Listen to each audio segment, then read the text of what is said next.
नमस्ते बच्चों, Mithila commerce academy में आप सभी का स्वागत है। मैं हूं विनीत झा और आज की इस वीडियो में हम लोग जानेंगे बीकॉम सेकंड सेमेस्टर में कौन कौन से सब्जेक्ट्स हैं आपके और इसकी तैयारी आपको अब कैसे करके करनी चाहिए। अभी बीकॉम सेकंड सेमेस्टर का एडमिशन भी चल रहा है, आप सबने आई होप करा लिया होगा या फिर कराने वाले होंगे। जल्दी करा लीजिए एडमिशन। और अगर आपने एडमिशन कराया होगा तो सब्जेक्ट के नेम तो आपको पता चल ही गया होगा, लेकिन उसकी अब तैयारी क्या करनी है, कैसे करनी है, उसको इस वीडियो में हम लोग डिस्कस करते हैं। तो जो सबसे पहला टॉपिक है आपका, वो मेजर टॉपिक है जिसमें कि आपको बिजनेस ऑर्गेनाइजेशन एंड मैनेजमेंट के बारे में आपको पढ़ना है।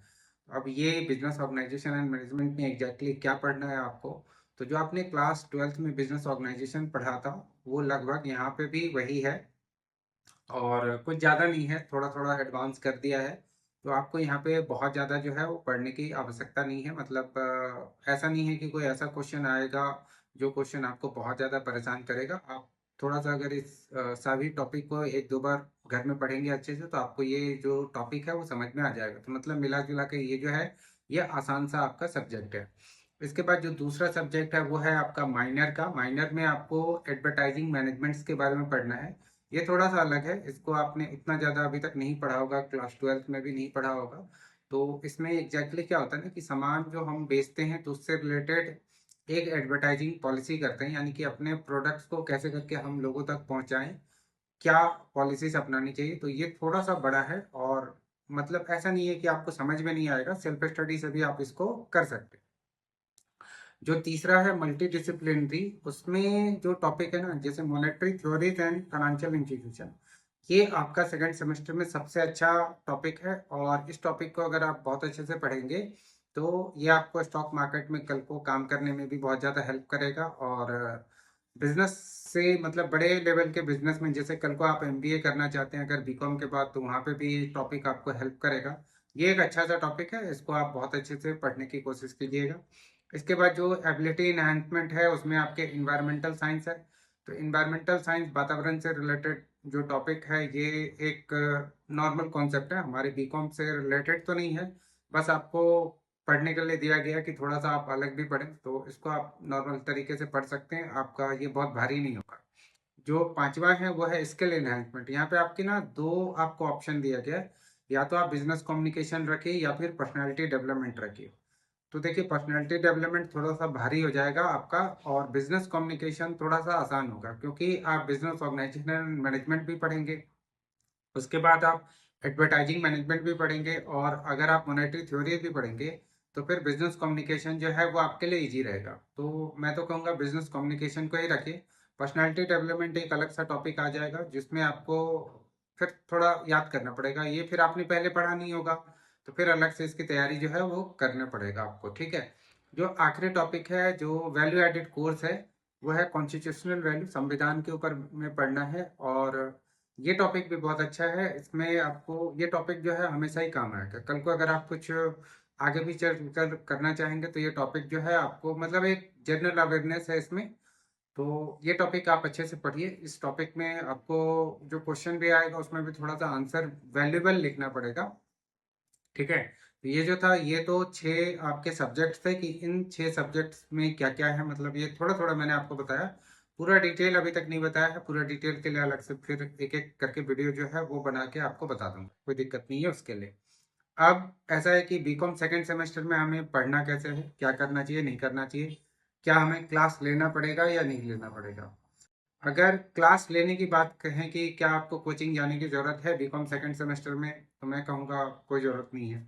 आप कहेंगे ऐसा क्यों? क्योंकि जितने भी टॉपिक हैं अभी, ये जो पूरे के पूरे 6 सब्जेक्ट हैं वो पूरा का पूरा थ्योरेटिकल सब्जेक्ट है, जिसको आप घर बैठे सेल्फ स्टडी से बहुत आसानी से कर सकते हैं। एक्सेप्ट एक सब्जेक्ट है जो कि आपका मल्टी डिसिप्लिनरी था, जो कि monetary theories and financial institution. लेकिन इसमें भी जो है थ्योरेटिकल क्वेश्चन ही आते हैं, प्रैक्टिकल क्वेश्चन तो आता नहीं है, तो इसको भी सेल्फ स्टडी से आप कर सकते हैं। इस पे जो क्वेश्चन भी आते हैं ना एग्जाम में, अभी जो 2-3 बार ही तो हुआ है, मतलब अभी तो स्टार्ट ही हुआ है सेमेस्टर सेमेस्टर सिस्टम। तो उसमें जो मैंने क्वेश्चन देखा है वो क्या होता है ना कि जो पिछले एग्जाम में क्वेश्चन आया था उसी को घुमा फिरा के क्या करते हैं पूछते हैं। तो जो पिछले एग्जाम में क्वेश्चन आए हैं उन्हीं को अगर आप पढ़ के जाएंगे, वही क्वेश्चन दोबारा रिपीट हो रहे हैं, कुछ नया चीज इसमें आपको आता नहीं है। तो अगर आप इन सभी सब्जेक्ट्स के किताब को खरीदते हैं, किताब भी आपको जल्दी मिलेगा नहीं, मतलब हर जगह नहीं मिलता है। मेन मेन बुक शॉप में ही किताब रखते हैं, क्योंकि बच्चे क्या करते हैं, इनसे रिलेटेड बुक्स जो है खरीदते नहीं है। मेरी बुक शॉप वाले से एक बार बात हुई तो मैंने कहा आप बुक्स क्यों नहीं रखते इससे, तो उन्होंने कहा कि अगर हम रखेंगे भी तो रखा रह जाता है, कोई खरीदता नहीं है। ज़्यादा बच्चे जो हैं वो गेस्ट पेपर ही खरीदते हैं, तो हम लोग गेस्ट पेपर ही ज़्यादा रखते हैं। तो ये सिचुएशन है। बट अगर आप किताब नहीं भी खरीदते हैं तो आप ऑनलाइन जो है आपको बहुत सारा टेक्निक है जहाँ से आप यहाँ पे क्या कर सकते हैं, इसके कंटेंट उठा सकते हैं। मतलब आप सिलेबस क्या कीजिए, डालिए गूगल पे या कहीं पे भी एआई के जरिए, और वो आपको कंटेंट क्या करेंगे, निकाल के दे देंगे कि ये जो सिलेबस है इसका ये क्वेश्चन बन सकता है, ये आंसर बन सकता है, ऐसे करके निकाल के दे सकते हैं। लेकिन अगर आप इतना मेहनत नहीं करना चाहते तो आप किताब खरीद लीजिए, वो ज़्यादा बेहतर है। किताब आपकी वैल्यू में भी एडिशन करेगा, कहने का मतलब आपको एक ज्ञान भी देगा, ठीक। और अगर आप बिल्कुल भी मेहनत नहीं करना चाहते तो गेस्ट पेपर खरीदिए, और जो है उसके बाद उसके जो पुराने क्वेश्चन हैं उनको याद करके चले जाइए। लेकिन मैं आपको सजेस्ट करूंगा कि अगर पॉसिबल है तो किताबों को खरीदिए, और किताब खरीद कर अगर आप पढ़ने के लिए बैठेंगे तो आपका मन भी लगेगा, और थोड़ा सा पढ़ने पे आप समय भी देंगे। क्योंकि अगर आप कोई भी चीज़ मोबाइल पे जैसे ही लेते हैं, जैसे कोई, आप ऐसा समझिए कि अगर आपने किसी भी बुक का पीडीएफ डाउनलोड किया तो उस पीडीएफ से आपको पढ़ा नहीं जाएगा। आप कितना पढ़ेंगे, एक पेज पढ़ेंगे, दो पेज पढ़ेंगे, इससे ज़्यादा मेरा जो अनुभव कहता है कि बच्चे पढ़ नहीं पाते, मैं भी खुद नहीं पढ़ पाता हूँ। तो ज़्यादा अच्छा ये रहता है कि किताब अगर आपके पास रहेगा तो आप क्या करेंगे, उसके पेजेस को पलटेंगे, थोड़ा सा समय देंगे, चीज़ों को पढ़ेंगे, और आपकी वैल्यू में क्या हो जाएगा, एडिशन होगा। तो पहला चीज़ तो ये है कि किताब खरीदिए। लेकिन अगर आपको किताब बहुत महंगा मिल रहा है तो सीधी सी बात है, गेस्ट पेपर तो सस्ता मिलता है, तो गेस्ट पेपर खरीदिए। आपके कॉलेज में अगर लाइब्रेरी में किताबें हैं तो उनको निकालिए, वहाँ से क्या कीजिए, पढ़ना स्टार्ट कीजिए। लेकिन आपको कोचिंग लेने की कोई खास आवश्यकता इसमें नहीं है। अगर आप कोचिंग लेने भी जाते हैं तो मुझे नहीं लगता कि टीचर आपको बहुत ज़्यादा इससे रिलेटेड कुछ पढ़ाएंगे, क्योंकि ये जो सब्जेक्ट है यहाँ पे कुछ ऐसा पढ़ाने वाली चीज़ नहीं है। आप भी जो भी बच्चे हैं वो सेल्फ स्टडी से क्या कर सकता है, कर सकता है। जनरली प्रैक्टिकल टॉपिक अगर कोई होता तो वो ठीक था। अब एक और भी बात यहाँ पर यह है कि ये सारे जो थ्योरी हैं थोड़ा थोड़ा आप पढ़ के सेल्फ स्टडी से भी निकाल सकते हैं, तो आपका बहुत सारा टाइम बचेगा। तो इन बहुत सारे बचे हुए टाइम में आपको क्या करना चाहिए, अगर आप केवल बीकॉम ही कर रहे हैं तो आपको क्या करना चाहिए। तो देखिए, आप एक काम कीजिए कि अपने अकाउंटिंग को स्ट्रॉन्ग कीजिए, मतलब बेसिक ऑफ अकाउंटिंग को क्या कीजिए, स्ट्रॉन्ग कीजिए। जब तक आपका सेकंड सेमेस्टर होता है तब तक इनको भी पढ़िए, आपका समय भी बचेगा। अगर आप बीकॉम के अलावा कुछ नहीं कर रहे तब, अगर बीकॉम के अलावा अगर आप कुछ और भी कर रहे हैं साइड से, तो फिर तो उसमें आपका समय जाएगा। लेकिन अगर आप कुछ नहीं कर रहे तो आप क्या कीजिए, थोड़ा सा अकाउंटिंग, बेसिक्स ऑफ अकाउंटिंग को ज़्यादा मतलब सही करने की कोशिश कीजिए, जो आगे चल के आपको क्या हो जाएगा, काम आएगा। कुछ प्रैक्टिकल टॉपिक्स को आप उठाइए, जैसे मैथमेटिक्स है तो मैथमेटिक्स को थोड़ा सा आप क्या कीजिए कि स्ट्रॉन्ग करने का काम कीजिए। हो सकता है कल को गवर्नमेंट जॉब की तैयारी में आपका काम आ जाएगा। और उससे भी अगर नहीं होता है तो थोड़ा बहुत स्टॉक मार्केट के बारे में भी आप अपना नॉलेज आगे बढ़ा सकते हैं। तो इन चीज़ों को थोड़ा सा कीजिए, क्योंकि यहाँ पे थ्योरेटिकल है। फिर आगे के सेमेस्टर में जब प्रैक्टिकल टॉपिक आएगा तो प्रैक्टिकल टॉपिक को ज़्यादा पढ़ने की कोशिश कीजिएगा, क्योंकि प्रैक्टिकल टॉपिक्स जितना ज़्यादा आप पढ़ेंगे ना, वो वही आगे चल के क्या होता है कि जब आप जॉब करेंगे या कुछ आप अपना बिजनेस भी करेंगे तो वहाँ पे चल के काम आता है।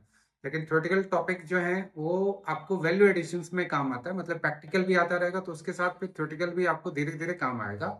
और ज़्यादातर ऐसा होता है कि थ्योरेटिकल टॉपिक अगर आपके एग्जाम में आ रहा है ना, तो ज़्यादातर हम क्या करते हैं, पिछले एग्जाम में जो आए हुए क्वेश्चन है उन्हीं को खासकर याद करके एग्जाम देने की कोशिश करते हैं और फिर भूल जाते हैं। तो इसीलिए बैठे नहीं रहिएगा, कुछ ना कुछ वैल्यू एडिशन जो है करते रहिएगा। और आपकी अगर कोई भी डाउट्स वगैरह होगा तो आप प्लीज़ कमेंट भी कीजिए, और टेलीग्राम भी है, चैनल भी है, वहाँ पे भी आप जुड़ सकते हैं। बहुत बारी ऐसा होता है टेलीग्राम पे मैं आपको आंसर नहीं दे पाता हूँ, देखता हूँ कि आपके क्वेश्चन जो हैं कुछ अजीब से हैं, तो आप लेकिन फिर भी वहाँ पे जुड़िए। वहाँ पे और भी स्टूडेंट्स होते हैं, तो हो सकता है मैं अगर आपको आंसर नहीं दूंगा तो आपको कोई ग्रुप मिलेगा जो आपको क्या हो जाएगा, एक आंसर आपका दे देगा। तो आपका अगर सर्कल ज़्यादा बड़ा होगा तो आपके डाउट्स जल्दी जल्दी जो है वो क्लियर होंगे, ठीक है। तो आज के इस वीडियो में हम लोग इतनी बातें करते हैं, नेक्स्ट वीडियो में फिर आगे बातें करेंगे। आज के लिए इतना ही। Thanks for watching this video, good bye.